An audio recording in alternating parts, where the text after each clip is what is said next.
Serve ais kering, aku buat brand My Lapar juga. Aku pergi serve ais kering aku ni di tempat backward, tempat birthday orang, majlis orang patching, majlis sekolah aku pergi ramai-ramai. So kat situ pun aku pergi.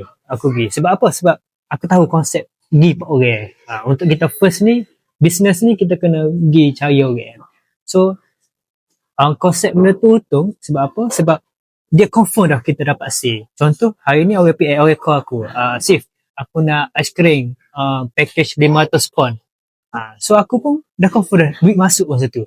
Berbanding aku berniaga tepi alik yang tak confirm lagi saya dapat. So aku guna konsep tu buat ais kering.